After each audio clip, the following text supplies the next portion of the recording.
नमस्कार प्यारे दोस्तों, आज जो चैप्टर कर रहे हैं उसके हम पहले 2 पार्ट्स कर चुके हैं। तो आज संडे वाले दिन संडे का सदुपयोग करते हुए आप दोनों चैप्टरों को रिवाइज कीजिए और आज इस वीडियो को अच्छे से देखिए और साथ में नोट्स बनाइए और साथ में चैनल को सब्सक्राइब कीजिए, लाइक कीजिए और शेयर कीजिए। चलो आज शुरुआत करते हैं हम किससे? जनसंख्या परिवर्तन के घटक से। हम पहले जनसंख्या परिवर्तन के घटकों में से प्रवास के बारे में पढ़ चुके हैं। किसके बारे में पढ़ चुके हैं? प्रवास। क्योंकि जनसंख्या परिवर्तन के 3 घटक होते हैं, जन्म, मृत्यु व प्रवास। हम किसके बारे में पढ़ चुके हैं? प्रवास के बारे में हम विस्तृत जानकारी के साथ हम उसको पढ़ चुके हैं। आज पढ़ते हैं हम जन्म व मृत्यु। जन्म व मृत्यु में प्रति 1000 व्यक्तियों पे जन्म लेने वाले लोगों की संख्या, प्रति 1000 व्यक्तियों पे जीवित जो यानी 1000 व्यक्तियों पे कितने 1000 बच्चों ने जन्म लिया है तो उसमें कितने बच्चे जीवित है, उसी के आधार पे हम क्या निकालते हैं? जन्म दर। और कितने बच्चों की मृत्यु हो चुकी है उसके आधार पे क्या निकालते हैं हम? मृत्यु दर। यानी प्रति 1000 जन्म लेने वालों की संख्या पे जन्म और प्रति 1000 व्यक्तियों की संख्या पे क्या निकालते हैं? मरने वालों की संख्या हमें निकालते हैं। तो उसके साथ जन्म दर और मृत्यु दर को निकालने के बाद, जैसे कल हम लेसन में पढ़ चुके हैं कि जब भी हम जनसंख्या को प्रतिशत में व्यक्त करते हैं, जनसंख्या को किस में व्यक्त करते हैं? हम प्रतिशत में, और साथ में प्रतिशत में जब व्यक्त करते हैं तो निरपेक्ष जनसंख्या के आंकड़ों के साथ उसको निकालते हैं। तो आज हम पढ़ते हैं असंशोधित जन्म दर। क्या पढ़ते हैं? असंशोधित जन्म दर। कि असंशोधित जन्म दर क्या होती है? तो मैंने इसमें एक शॉर्ट फॉर्म लिखी है, PT/P × 1000। यहाँ PT का मतलब होता है जीवित बच्चों की संख्या और P का मतलब होता है वर्ष के मध्य की संख्या।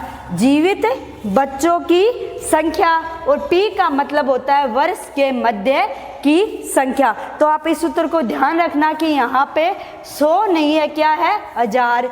PT/P × 1000। PT/P × 1000। जैसे शॉर्ट फॉर्म के अंदर इसको क्या कर सकते हैं? जैसे जन्म दर निकाल रहे हैं तो CBR, क्रूड बर्थ रेट। क्या होती है? Crude birth rate. B का मतलब यहाँ पे बर्थ से है, क्या है?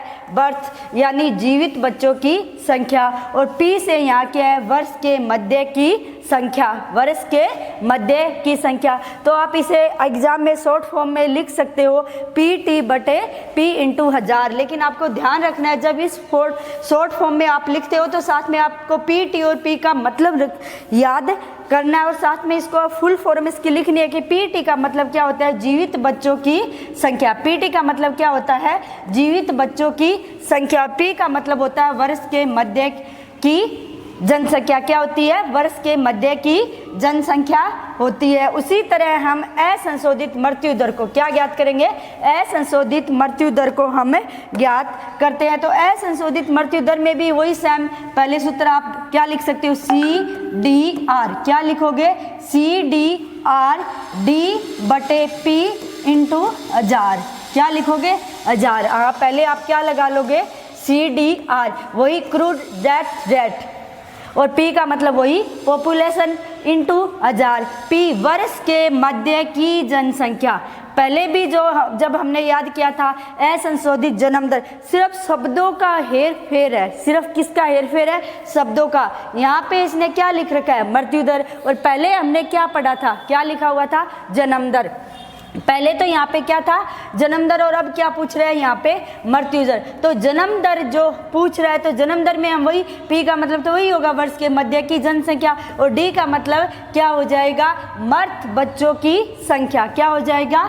मर्द बच्चों की संख्या हो जाएगा। तो इसको शॉर्ट फॉर्म में हम लिख सकते हैं, लेकिन इसे भी जब हम शॉर्ट फॉर्म में लिखेंगे तो D और P दोनों का मतलब आपको लिखना होगा। चलो आगे पढ़ते हैं। किसी भी देश, ये हम पढ़ चुके हैं, ये एक फैक्ट है जो दोबारा मेरे को इंपॉर्टेंट लिखा, मैंने नोट कर लिया। किसी भी देश के निवासी उसके क्या होते हैं? वास्तविक धन होते हैं। किसी भी देश के निवासी क्या होते हैं? उसके वास्तविक धन होते हैं। और 21वीं शताब्दी तक, कौन सी? 21वीं शताब्दी तक पूरे विश्व की जनसंख्या कितनी हो जाएगी? 21वीं शताब्दी तक पूरे विश्व की जनसंख्या 600 करोड़ होगी। कितनी होगी? 600 करोड़ होगी।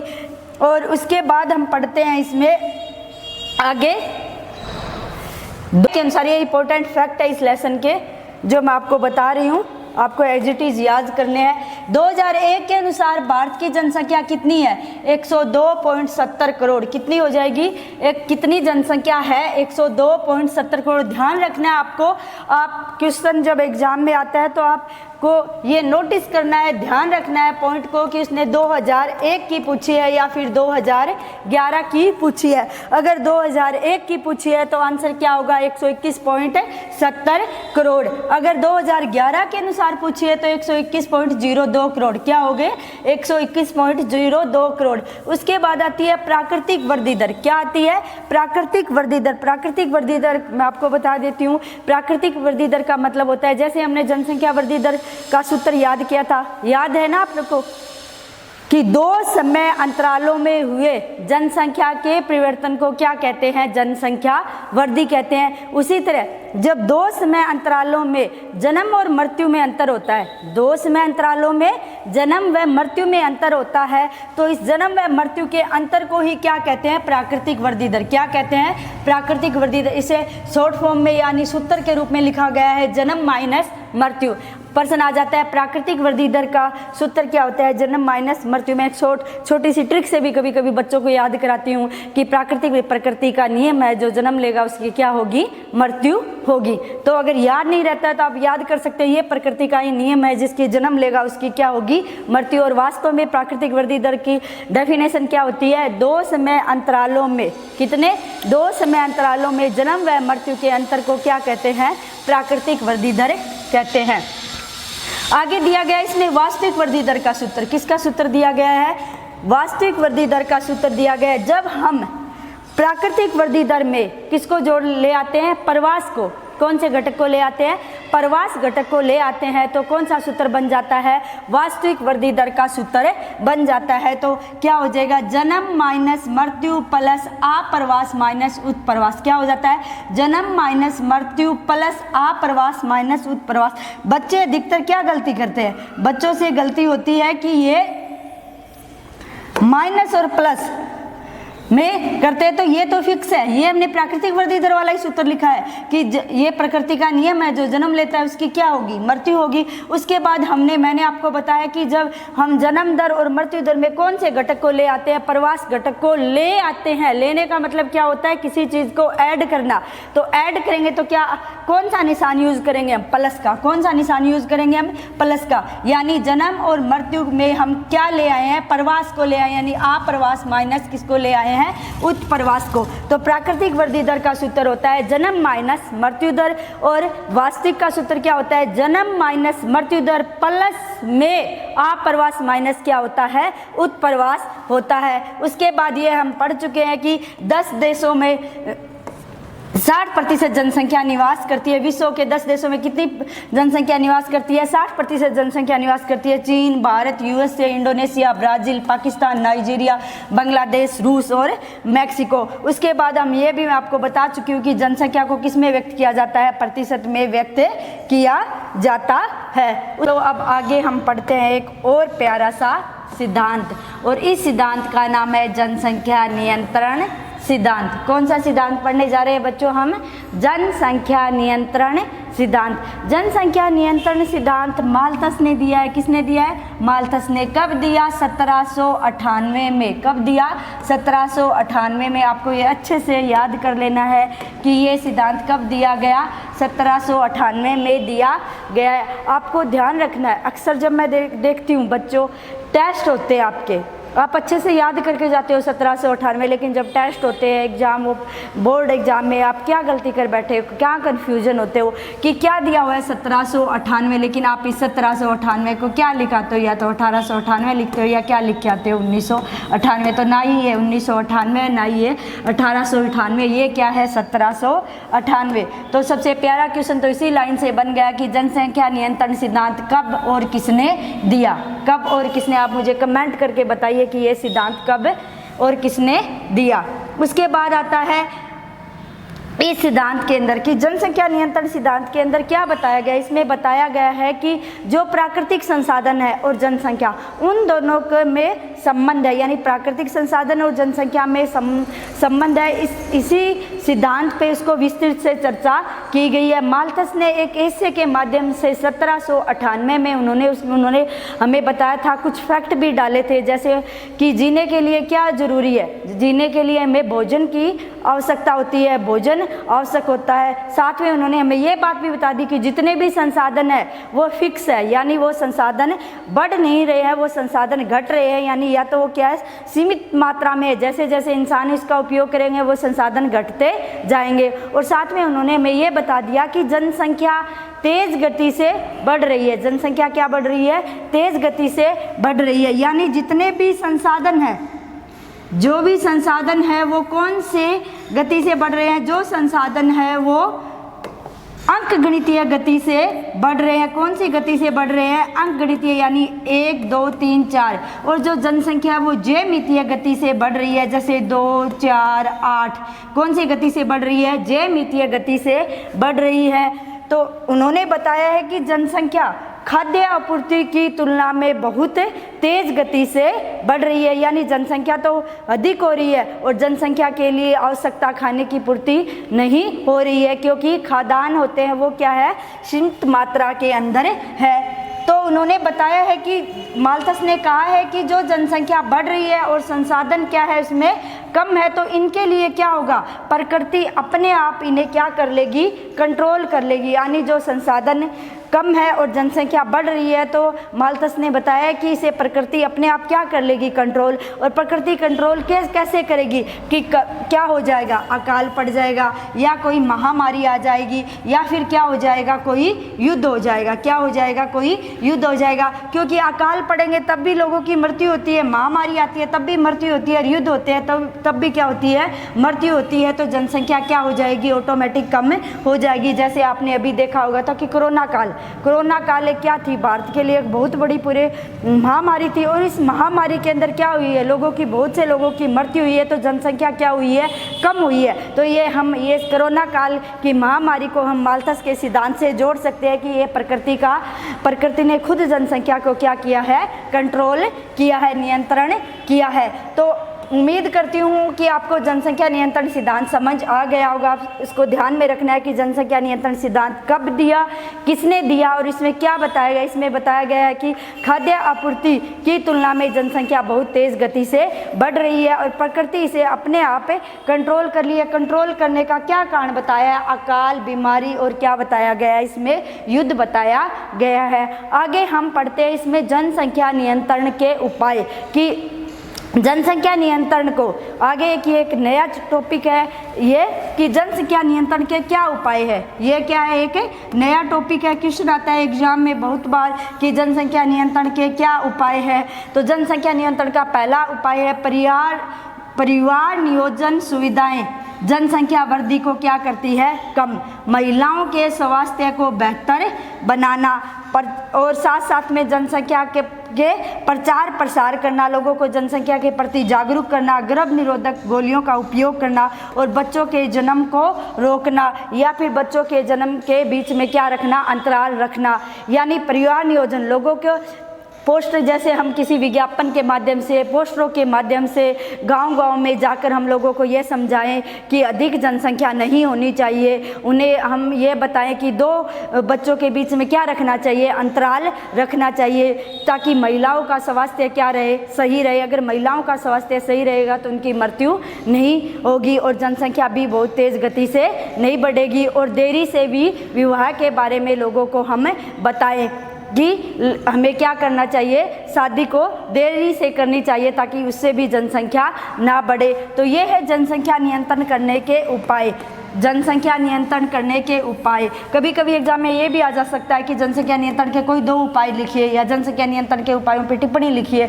तो आप लिख सकते हो, पहला परिवार नियोजन, दूसरा महिलाओं के स्वास्थ्य को बेहतर बनाना, लोगों को जनसंख्या नियंत्रण के बारे में जागरूक करना, परिवार नियोजन से संबंधित अनेक प्रकार की जो संसाधन होते हैं उनका उपयोग करना, साथ में गर्भ निरोधक संसाधन जैसे गर्भ निरोधक गोलियों का उपयोग करना, बच्चों के जन्म पर क्या लगाना, रोक लगाना, लोगों को इसके बारे में जागरूक करना कि 2 ही बच्चे पर्याप्त है, कि लोगों को 2 बच्चों को शिक्षा देने के लिए, उनके अच्छे स्वास्थ्य के लिए अधिक जनसंख्या, अधिक बच्चों की आवश्यकता नहीं है। उसके अच्छे पालन पोषण के लिए हमें कितने बच्चे होने चाहिए, 1 या फिर 2 बच्चे होने चाहिए। तो ऐसे हम लोगों को जागरूक कर सकते हैं, लोगों को बता सकते हैं विज्ञापनों के माध्यम से। तो हम क्या कर सकते हैं, जनसंख्या नियंत्रण के उपाय, और इसी तरीके से हम क्या कर सकते हैं, जनसंख्या को नियंत्रण कर सकते हैं। तो आप उपाय लिख सकते हो, एक बार आप क्या कर लीजिए, इसका स्क्रीनशॉट ले लीजिए, साथ में आप महत्वपूर्ण नोट्स भी बना रहे होंगे। सिद्धांत, ये सिद्धांत आपके बोर्ड एग्जाम की दृष्टि से महत्वपूर्ण है। कभी छोटा क्वेश्चन भी इसमें से आ जाता है और कभी इस पर टिप्पणी भी आ जाती है, तो आप आज इस सिद्धांत को अच्छे तरीके से समझोगे। पहले तो हम देखते हैं कि जननांगीय संक्रमण सिद्धांत शब्द का यूज किसने किया था, तो इस शब्द का यूज नोटेस्टिन ने किया था। किसने किया था, नोटेस्टिन ने किया था। फिर उसके बाद जब हमने पहले जनसंख्या वृद्धि के बारे में पढ़ चुके हैं, तो हम देखते हैं कि जब जनसंख्या वृद्धि का अध्ययन करते हैं तो जनसंख्या वृद्धि जब ग्रोथ करती है तो कई अवस्थाओं से गुजरती है। इन्हीं अवस्थाओं के बारे में अध्ययन इस सिद्धांत के आधार पे किया गया है। वैसे ये सिद्धांत जन्म दर व मृत्यु दर के आधार पे है। इस सिद्धांत के अंदर किसी भी क्षेत्र का वर्णन करना और भविष्य की जनसंख्या का पूर्वानुमान लगाना है। जैसे आप कोई भी क्षेत्र ले सकते हो, हम उस क्षेत्र का पहले अच्छी तरह से व्याख्या करेंगे, उसका वर्णन करेंगे, उसके बाद हम क्या करते हैं, उसकी भविष्य की जनसंख्या, जैसे कि अभी इसकी जनसंख्या 10 लाख है, तो आगे उसकी जनसंख्या कितनी हो सकती है, 15 लाख हो सकती है, या फिर उसकी कम जनसंख्या वृद्धि भी हो सकती है और जनसंख्या क्या हो सकती है, कम भी हो सकती है। तो आगे मैं इस सिद्धांत के अंदर आपको ये समझाती हूँ कि इसमें कि कैसे प्रावस्थाओं का निर्माण होता है। जैसे ग्रामीण, खेतीहर और कौन सा, अशिक्षित समाज। ग्रामीण, खेती और अशिक्षित समाज किस में बदल जाता है, जब कोई भी ग्रामीण है, खेती और अशिक्षित समाज उन्नति करने के बाद किस में, कौन से समाज में बदल जाता है, नगरीय, औद्योगिक और शिक्षित समाज में बदल जाता है। जब ग्रामीण और खेती और अशिक्षित समाज जब नगरीय, औद्योगिक और शिक्षित समाज में बदलता है तो क्या परिवर्तन होता है। पहले जैसे ग्रामीण, खेती और अशिक्षित समाज के अंदर क्या होती है, उच्च जन्म दर होती है। क्या होती है, उच्च जन्म दर। उच्च जन्म दर वह क्या होती है, इसके अंदर उच्च ही मृत्यु दर होती है। क्यों होती है, क्योंकि यहाँ पे जो ये समाज है, इस समाज के अंदर शिक्षा का अभाव होता है, स्वास्थ्य जैसी सुविधाओं का अभाव होता है। यहाँ के लोग इसके प्रति जागरूक नहीं होते कि हमें अधिक जनसंख्या नहीं होनी चाहिए। तो इसके कारण ये समाज धीरे धीरे, इस समाज में क्या होती है कि जन्म दर भी अधिक हो जाता है और यहाँ स्वास्थ्य जैसी सुविधाओं के कमी होने के कारण यहाँ क्या हो जाती है, मृत्यु दर भी क्या होती है, अधिक होती है। उसके बाद जब ये समाज परिवर्तन होता है, जब बदल जाता है, तो नगरीकरण और औद्योगिक और शिक्षित समाज के अंदर क्या होती है, जन्म दर भी क्या हो जाती है, कम, और मृत्यु दर भी क्या हो जाती है, बिल्कुल ही कम हो जाती है। कम होने का कारण क्या होता है, जन्म दर और मृत्यु दर कम होने का कारण क्या होता है कि ये समाज क्या होता है, शिक्षित समाज होता है। यहाँ पर सुविधाएं होती है, यहाँ के लोग जागरूक होते हैं, इसके कारण यहाँ पे जन्म दर भी क्या होती है, कम, और मृत्यु दर भी क्या होती है, कम। और यहाँ के लोग, यहाँ पे जनसंख्या अधिक होती है, तो यहाँ के लोग क्या होते हैं, यहाँ पे बहुत प्रकार की महामारी हो सकती है, या फिर ये कुपोषण के शिकार हो सकते हैं, या फिर अनेक कारण होते हैं जिनके कारण से, जैसे कुपोषण हो गया, महामारी हो गई, या फिर इन लोग मृत्यु के कारण और जन्म दर के कारणों से यहाँ का समाज के अंदर के जो लोग रहने वाले होते हैं वो ज़्यादा जागरूक नहीं होते हैं। तो धीरे धीरे जब क्या आपने देखा है कि जब कोई भी ग्रामीण, खेती और शिक्षित समाज परिवर्तन होता है तो वो क्या एक अचानक ही नगरीय, औद्योगिक, शिक्षित समाज में बदल जाता है, बिल्कुल नहीं बदलता। बीच में एक अवस्था और आ जाती है जिसे संक्रमण की अवस्था कहते हैं। जैसे मान लीजिए यह प्रथम अवस्था है, यह कौन सी अवस्था है, तृतीय अवस्था है तो बीच में एक द्वितीय अवस्था और आ जाती है। तो द्वितीय अवस्था के अंदर क्या होता है कि यहाँ पे जन्म दर अधिक है, यहाँ पे मृत्यु दर अधिक है, वहाँ पे जन्म दर कम है, वहाँ पे मृत्यु दर भी क्या है, कम है। तो यहाँ पे धीरे धीरे जो उच्च जन्म दर थी वो भी कम होने लग जाती है और मृत्यु दर भी धीरे धीरे क्या होने लग जाती है, कम होने लग जाती है। तो जिसके कारण एक तीसरी अवस्था और आ जाती है संक्रमण की। कौन सी अवस्था? तीसरी अवस्था। जैसे इस सिद्धांत के अंदर कितनी अवस्थाएं होती है? 3 अवस्थाएं होती है। प्रथम अवस्था जिसमें आदिवासी पिछड़े हुए लोग होते हैं। द्वितीय अवस्था उसके अंदर हमारे विश्व के कौन से देश शामिल हो सकते हैं, जैसे विकासशील हमारा भारत देश शामिल हो गया। तीसरे देश के अंदर अवस्था के अंदर कौन से देश शामिल होते हैं? विकसित देश शामिल होते हैं। कौन से देश शामिल होते हैं इसमें? विकसित देश शामिल होते हैं। उसके बाद इन्हीं परावस्थाओं को हम अब एक ग्राफ के माध्यम से मैं आपको समझाती हूँ ताकि आपको इससे क्या हो जाए, ज़्यादा क्लियर हो जाए। ग्राफ के माध्यम से समझने से पहले मैं आपको ये बता देना चाहती हूँ कि इस अवस्था के अंदर ये जनाकी संक्रमण की कितनी अवस्था होती है? 3 अवस्थाएं होती है। इन तीनों अवस्थाओं का निर्माण या इन तीनों अवस्थाओं का विकास इसी समाज से, जो ग्रामीण खेती और अशिक्षित समाज जो उन्नत हुआ है नगरीय औद्योगिक और शिक्षित समाज में, और इनके बीच की जो अवस्था होती है इन्हीं से ये प्रथम द्वितीय और तृतीय अवस्थाओं का निर्माण हुआ है। एक बार आप इसका स्क्रीनशॉट ले लीजिए। चलो अब आगे हम इसे ग्राफ के माध्यम से पढ़ते हैं। किसके माध्यम से पढ़ते हैं इसे? हाँ, इस ग्राफ के माध्यम से देखते हैं कि सबसे पहले हमने ये ग्राफ बनाया है। ये जो आपको लाइन दिख रही है, इस लाइन के अंदर हमने क्या दिखाया है?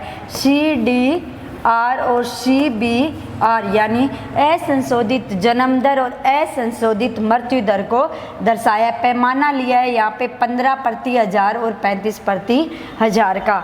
ये जो आपको लाइन दिख रही है इसमें हमने समय को दर्शाया है। किसको?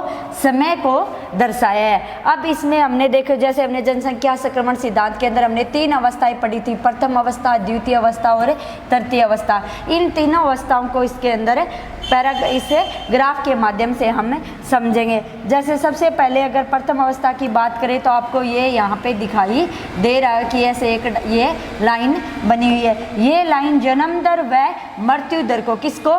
जन्म दर व मृत्यु दर को दर्शा रही है। ऊपर जैसे इस लाइन को हम जन्म दर मान लेते हैं और इस लाइन को हम क्या मान लेते हैं? मृत्यु दर मान लेते हैं। इस जन्म दर और मृत्यु दर आप देख रहे हो कि इसमें जन्म दर और 35 प्रति 1000 पे, तो इसमें जन्म दर भी क्या है? उच्च है, और मृत्यु दर भी क्या है? उच्च है। जन्म दर और मृत्यु दर दोनों उच्च है, लेकिन दोनों में ज़्यादा अंतर नहीं है, यानी दोनों क्या है? लगभग समान है। तो इस अवस्था के अंदर जन्म दर भी अधिक होगी और मृत्यु दर भी अधिक होगी, और यहाँ पे जनसंख्या वृद्धि दर क्या होगी? कम। यहाँ पे जनसंख्या वृद्धि दर क्या होगी? कम, क्योंकि जन्म दर और मृत्यु दर दोनों ही कम है तो जनसंख्या वृद्धि दर क्या होगी?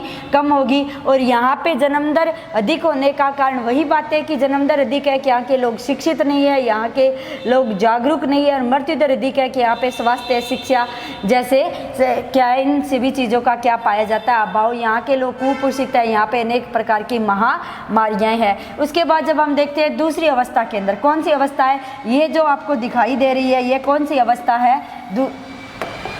दूसरी अवस्था है। ये कौन सी अवस्था है? दूसरी अवस्था। इस अवस्था के अंदर आप देखते हो कि प्रारंभ में जन्म दर क्या है? प्रारंभ में जन्म दर क्या है? उच्च है, और मृत्यु दर धीरे धीरे क्या हो रही है? कम हो रही है। फिर जन्म दर भी धीरे धीरे क्या हो रही है?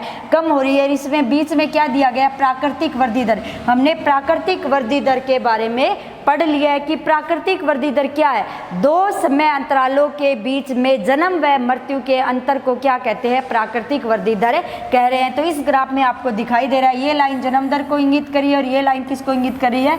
मृत्यु दर को। लेकिन जन्म दर और मृत्यु दर दोनों के बीच में क्या है? काफी अंतर है, यानी प्राकृतिक वृद्धि दर है। तो जिसके कारण जन्म दर मृत्यु दर दोनों में ही अंतर है, तो हाँ यहाँ पे जो जनसंख्या वृद्धि दर होगी वो तेज गति से होगी, यानी यहाँ पे जनसंख्या वृद्धि दर तीव्र गति से यानी अधिक है। उसके बाद आती है तीसरी परावस्था। कौन सी परावस्था आती है? तीसरी। इसके मृत्यु दर, इसमें जन्म दर तो धीरे धीरे कम हो रही है, मृत्यु दर कम कैसे हो रही है? क्योंकि यहाँ पे स्वास्थ्य जैसी सुविधाएं हो गई है, यहाँ के लोग क्या हो गए हैं? जागरूक हो गए। इसके कारण धीरे धीरे मृत्यु दर क्या होने लग गई है?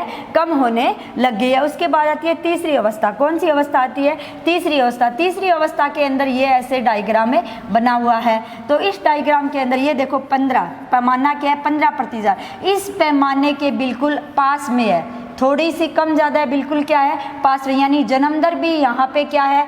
कम है, और मृत्यु दर भी यहाँ पे क्या है, कम है। यानी लगभग जन्म दर मृत्यु दर दोनों देखो एक ही पैमाने पर है, और जन्म दर और मृत्यु दर दोनों ही क्या है, कम। तो जब जन्म दर और मृत्यु दर दोनों ही कम होगी तो यहाँ की जनसंख्या क्या हो जाएगी, स्थिर। यहाँ की जनसंख्या क्या हो जाएगी, स्थिर। एक बार फिर बता देती हूँ कि प्रथम अवस्था, द्वितीय अवस्था, तृतीय अवस्था।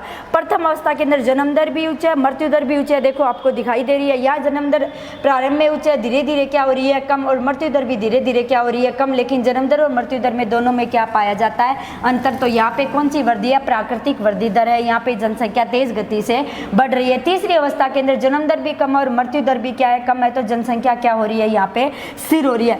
अब देखते हैं कि प्रथम अवस्था के अंदर कौन से देश शामिल होते हैं, द्वितीय अवस्था के अंदर कौन से देश शामिल होते हैं, तृतीय अवस्था में कौन से शामिल होते हैं। तो प्रथम अवस्था का उदाहरण है बांग्लादेश। कौन सा है, बांग्लादेश, क्योंकि यहाँ पे वह देश शामिल होते हैं जो आदिवासी देश है। कौन से देश है, जो बांग्लादेश के जैसे आदिवासी क्षेत्र इसमें शामिल हो जाएंगे। उसके बाद दूसरी अवस्था के अंदर आता है विकासशील देश। कौन से देश आते हैं विकासशील, जैसे हमारा भारत देश भी कौन सी अवस्था के अंदर आता है, द्वितीय अवस्था के अंदर आता है। उसके अलावा इसमें पेरू, श्रीलंका और कन्या देशों के उदाहरण दिए गए हैं। उसके बाद आता है तृतीय अवस्था। कौन सी आती है, तृतीय अवस्था। तृतीय अवस्था के अंदर कनाडा, जापान, यूएसए सभी विकसित देशों के नाम दिए गए हैं। तो आपको बोर्ड एग्जाम में ये भी पूछ सकते हैं कि प्रथम अवस्था में कौन से देश है, उदाहरण दीजिए। ऑब्जेक्टिव देके पूछ सकते हैं कि श्रीलंका कौन सी अवस्था के अंदर शामिल है, यूएसए कौन सी अवस्था के अंदर शामिल है। या ये पूछ सकते हैं प्रथम अवस्था के अंदर जनसंख्या कैसी थी, कम थी। द्वितीय अवस्था में कैसी जनसंख्या थी, तृतीय अवस्था के अंदर जनसंख्या कैसी थी, तो कौन सी जनसंख्या थी, स्थिर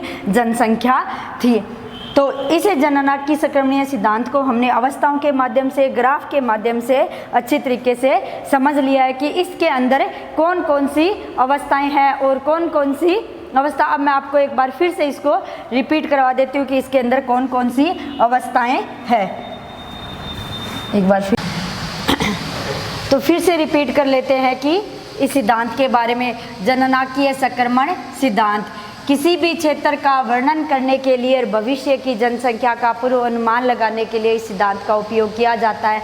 इस सिद्धांत के अंदर कितनी अवस्थाएं होती है, 3 अवस्थाएं होती है, प्रथम अवस्था, द्वितीय अवस्था और तृतीय अवस्था। प्रथम अवस्था के अंदर जन्म दर क्या होती है, उच्च, और मृत्यु दर भी क्या होती है, उच्च। क्यों, कारण क्या है, इसमें महामारी शिक्षा का अभाव होता है, महामारी शिक्षा का अभाव होता है। उदाहरण के तौर पे आप कौन सा देश लिख सकते हो, इसमें बांग्लादेश लिख सकते हो। आप इसका स्क्रीनशॉट ले लीजिए, ठीक है।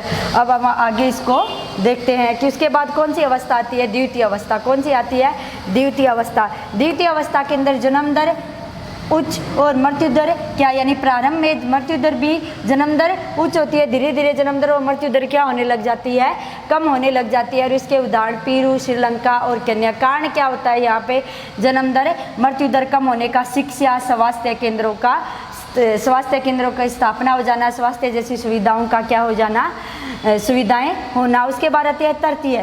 इसके अंदर निम्न जन्म दर होती है, निम्न मृत्यु दर होती है, जनसंख्या क्या हो जाती है, स्थिर। और इसके अंदर जनसंख्या में क्या हो जाती है, तीव्र गति से क्या होती है, वृद्धि होती है। उसके बाद आता है इसमें यह कौन सी अवस्था अंतिम अवस्था है, तो तृतीय अवस्था अंतिम अवस्था। इसका उदाहरण क्या है, कनाडा, जापान और यूएसए। इसका भी आप स्क्रीनशॉट लीजिए। द्वितीय अवस्था के अंदर विकासशील देश आते हैं, तृतीय अवस्था के अंदर कौन से देश आते हैं, विकसित देश आते हैं। तो आज का ये चैप्टर हमारा जनसंख्या वृद्धि, वितरण और घनत्व यहाँ पे समाप्त होता है। उम्मीद करती हूँ कि आप सभी को बहुत अच्छे समझ में आया होगा, और उसके बाद नेक्स्ट चैप्टर हम धीरे धीरे इसी प्रकार से करते रहेंगे। आप वीडियो को अधिक से अधिक शेयर कीजिए और चैनल को सब्सक्राइब कीजिए। धन्यवाद।